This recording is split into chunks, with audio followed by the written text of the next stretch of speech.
Hello everyone, this is part 21 of What If Naruto Was a Prodigy Called the Red Demon, and I hope you guys enjoy this video and to like, to subscribe, to share, and check out the playlist, to see more comment down below. Now let's start the intro. They call me a god. They call me a god.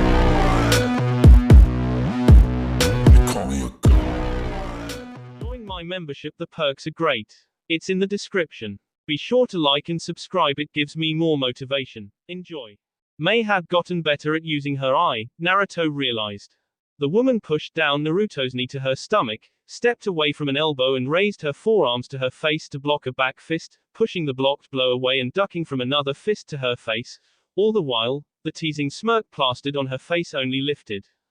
Bent down, she buried two punches into Naruto's midsection, shooting up with an uppercut that the boy barely leaned back from but was not able to dodge the straight kick to his chest. Naruto cursed and slammed into a tree, firing chakra to his limbs and vanishing from the tree mere seconds later, dodging a blistering beam of chakra blasting from Mei's open palms. Mei's Rinnegan thrummed and cut off the chakra beam pouring from her hands, catching Naruto's kick, whipping him around and planting him into the ground, where the Hokage dispersed as a clone and the real Naruto returned with a punting kick to the side of Mei's head. The blow cracked like thunder. To Naruto's amazement, the kick only shuffled the woman back 2 steps. There was not so much as a bruise on her face. The woman's Rinnegan tracked him, right down to his minute movements, and the eye amplified her already remarkable body. Naruto got to the ground and fell into a crouch, flashing through hand seals and utilizing a jutsu he had copied from his father a very long time ago.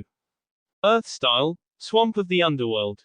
The jutsu rippled outwards from Naruto's feet and covered a large area of the forest in swampland. Nothing could move, and Mei's composure broke into a hard growl as her feet couldn't find purchase on the swampy ground, either sinking or slipping on the surface. Rockets blasted under her feet, taking off from the ground. Naruto's Mangekyo burned in his eyes and he immediately pushed through another set of hand seals. The next thing that happened occurred quickly. So fast, it seemed not to have happened. A ghostly, red skeletal Susanoo ribcage manifested around Naruto, although this one resembled the middle section of an insect, its thorax. Then more of the Susanoo formed, 6 spindly insectoid legs pushed the skeletal frame off the ground, lifting Naruto into the air as a result, where a pair of arms and hooked claws manifested on each side of the ribcage. Lastly, a ghoulish praying mantis head materialized at the top of the ribcage, with its evilly gleaming red eyes and its snapping, hissing mandibles. This ghastly, incomplete Susanoo towered over the forest, reaching Mei's altitude as quickly as she had shot up into the sky, desolizing her as the rockets at her feet violently swerved to avoid the praying mantis Susanoo. It moved its right arm, swiping to the left with jarring speed, and the woman plummeted to the ground. Her feet had been severed from her knees. Naruto leapt out of the Susanoo and it crumpled to nothing, falling from the sky and closing in on Mei as she fell. She flailed, righting herself in the air and turning onto her back, only for the Hokage to land on her with a dropkick to her T, smacking into the swampy ground with a vibrating thud. The force of the impact tore Mei's head off her and tossed a handful of feet from her body. Naruto breathed a sigh of relief, only for Mei's headless body to begin to writhe while sinking into that swampy ground. Her hands latched onto Naruto's legs. The hell, he swore. This isn't over, pretty boy, Mei's decapitated trilled. We're both going to hell. The woman's mechanized torso flung open, displaying organs and blood, as well as a gray sphere with blinking red lights counting down to 0. 1, 0. Naruto's Sharingan worked a mile a second and his bloodline burned through his body, slowing down the fiery explosion as it erupted from the woman's chest. The impending shockwaves of air and heat reduced to a sluggish crawl, pulsing from Mei's torso.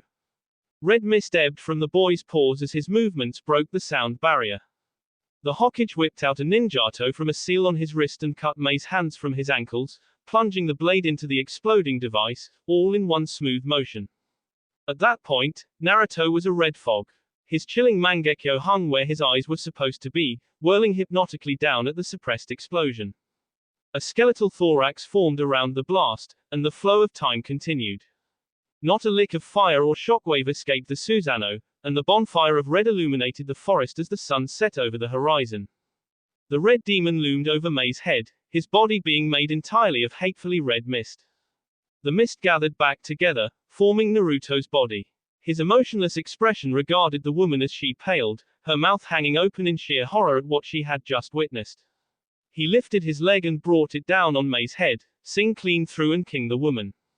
All the while, the bonfire inside the Susanoo crackled as stars covered the night sky. Oh oh oh oh oh oh oh oh oh oh oh oh oh oh.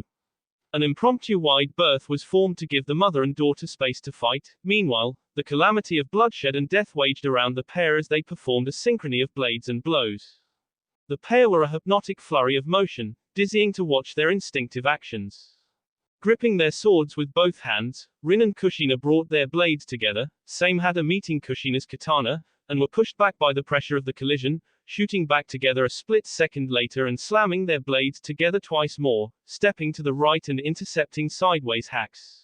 Rin pushed against her mother's monstrous strength, pulled away and spun around in a circle, forcing Kushina to lean back to dodge the shredding scales of the girl's sentient sword. Kushina backflipped once, missing another snap at her face by Samehada, slashing her katana upwards to deflect the third swipe for her head, jerking Rin's arms up and leaving her torso wide open for Kushina to plant a kick into Rin's stomach. Though, with a brief shower of light, Rin forced her body to the side, grating her teeth in an effort of regaining control of Samehada's monumental weight while dodging the straight kick.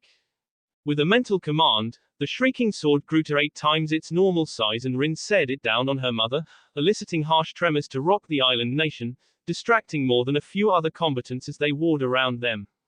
Remarkably, Kushina guarded the heavy blow, holding her katana horizontally with both hands over her head and gnashing, grinding her teeth under the strain of the restless Kiri sword. The muscles of her arms tensed visibly and the vein on her end pulsed until her eyes reddened and she roared, pushing up in a mighty display of strength, once again leaving Rin's middle vulnerable. This time, as Kushina bore a fiery punch to her daughter's stomach, Rin let go of her sword and flattened her palms, layering them with chakra and batting Kushina's smoldering fist down, impacting the sand and following this achievement with a hard knee to Kushina's face. The sound from the contact was like lightning striking a rock. The blow reverberated in violent waves, indiscriminately discarding any Kiri or Konoha fighter to the wayside with the resulting tidal wave of air pressure. Neither mother nor daughter slowed, despite the bruise forming on Kushina's left cheek and the slight shudder of Rin's knee. Kushina discarded her katana's handle, its blade had broken from blocking Rin's previous downward S. She cracked her fists and grit her teeth into an elated grin, swinging a punch that was slapped to the side by Rin.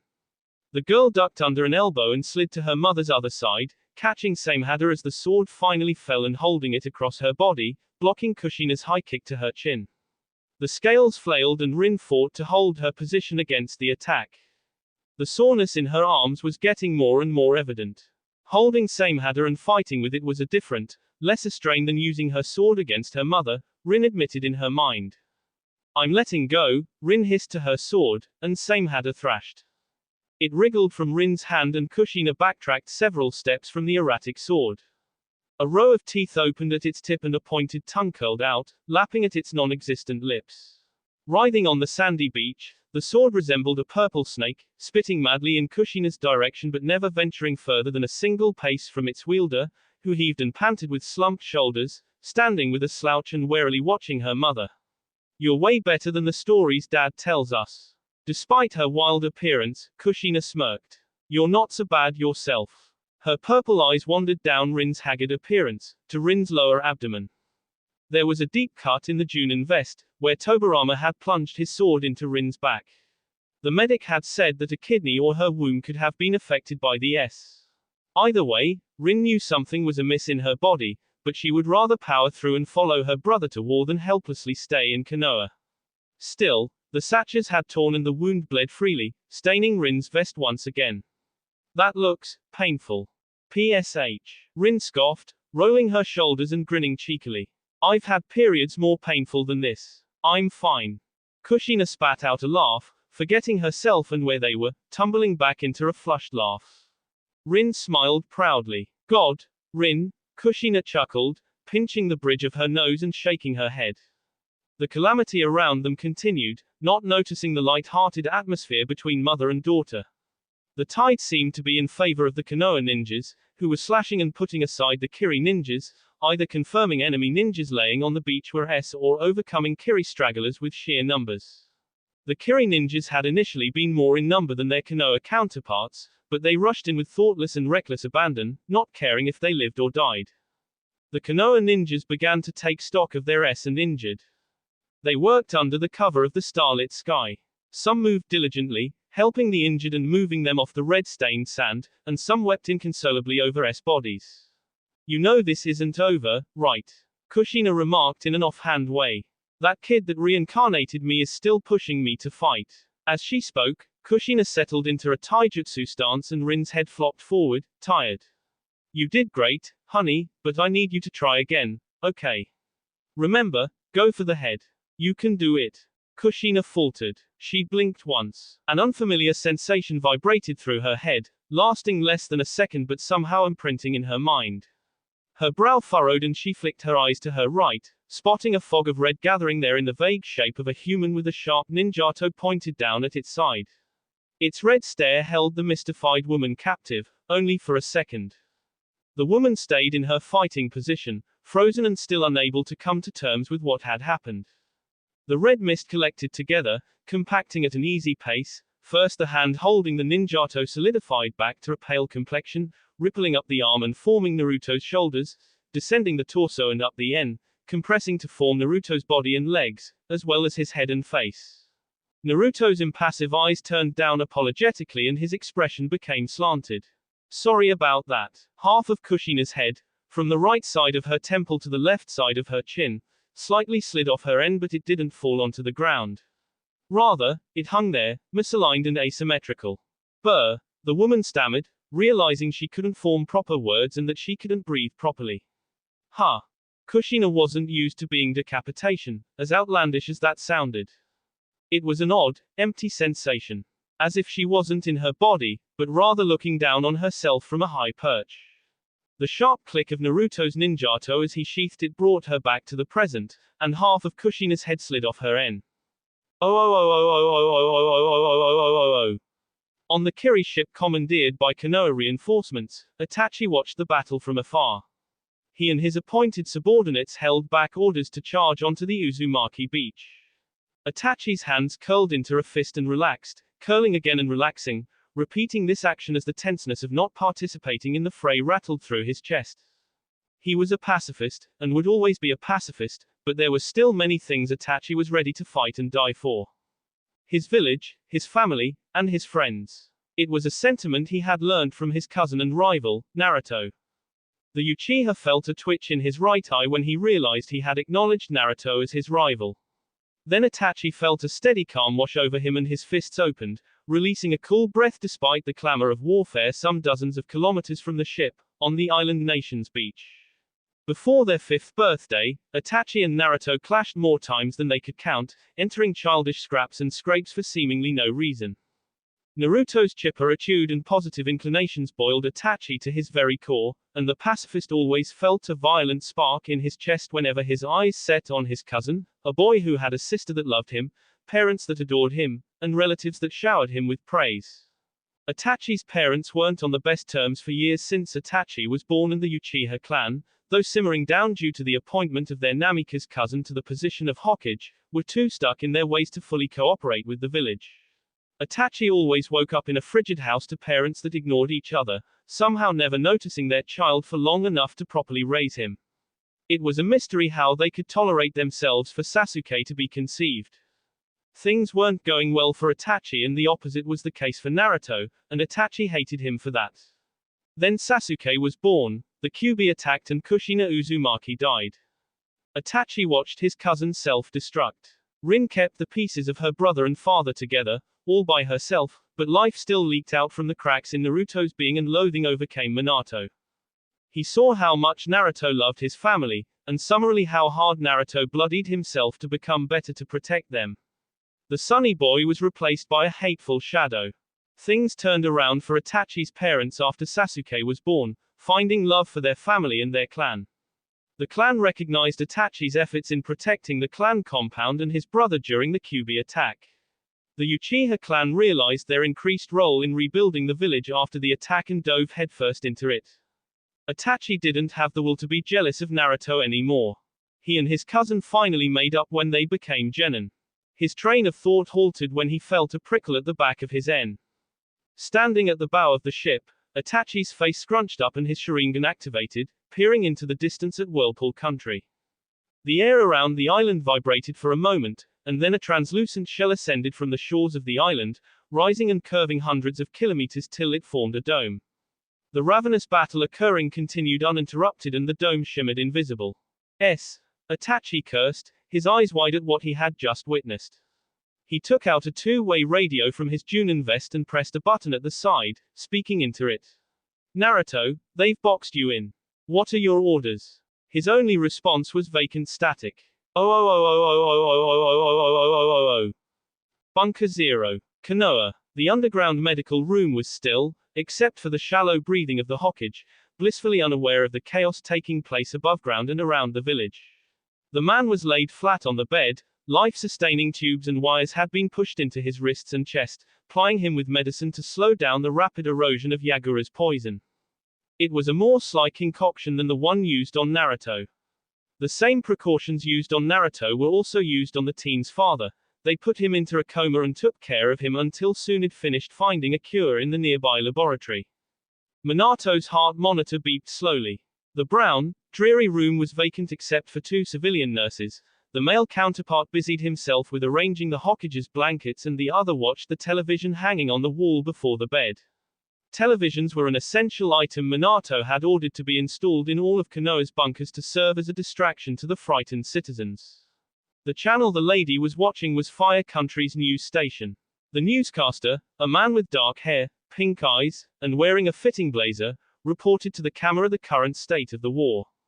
We are still on the first day of the war, and although the Mizukage did not send a formal declaration of war to the Hokage, reports have arrived that Konoha has just successfully managed to defend their borders from incursion by the Mizukage's forces.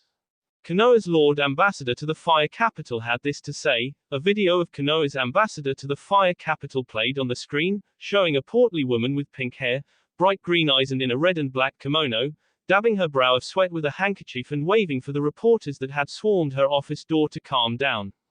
She was seated behind an ornate desk. Yes, I am in contact with my superiors in Konoha, and they have permitted me to report that everyone in the village is safe and fine. Aside from a few casualties in the southern border, there have been no more lives lost, thankfully. The ambassador touched her chin with her handkerchief, mopping up a few beads of sweat, and pointed at a reporter. Akira Ito, The Wind Chronicles, he identified himself, wearing Suna's symbol on a bandana around his N. We have received news on the passing of Lord Kazekage as a direct result of the happenings during the 5-Cage Summit. Do you have anything to say on that? The ambassador cleared her tea and sat up straighter. I will have to withhold my statement until I'm cleared by my superiors in Konoha, and my Suna counterparts. But I will confirm that a full investigation is being conducted, on the dealings of the Mizukage, the Tsuchikage, and the Reikage. She looked at the flashing cameras with a stern frown. These atrocities will not go unpunished. She pointed at another reporter. This one wore a scarf with the Fire Country emblem. My sources have confirmed the succession of Lord Naruto Namikaze, Lord Minato Namikaze's son, to the position of 5th Hokage. Any comments? The Haruno woman paused reflectively, glancing to her right, where her assistant stood. The assistant bent down and whispered into her ear. Soon after that, the ambassador nodded. Yes, Konoha's 5th Hokage is Lord Naruto. A statement from the Hokage's tower has confirmed this, and that the new Hokage has decided that his occupation of the role is temporary. After the war and after agreeable concessions have been reached on the part of the other nations involved in this senseless war, Lord Naruto wishes to either find a worthy successor to his office or give his father his position once again. The assistant whispered into the ambassador's ear again, and the woman said, this is not to say that Lord Minato Namikaze is deceased. He was gravely injured during the 5-Cage Summit by the Mizukage, but I've been told he is making a quick recovery.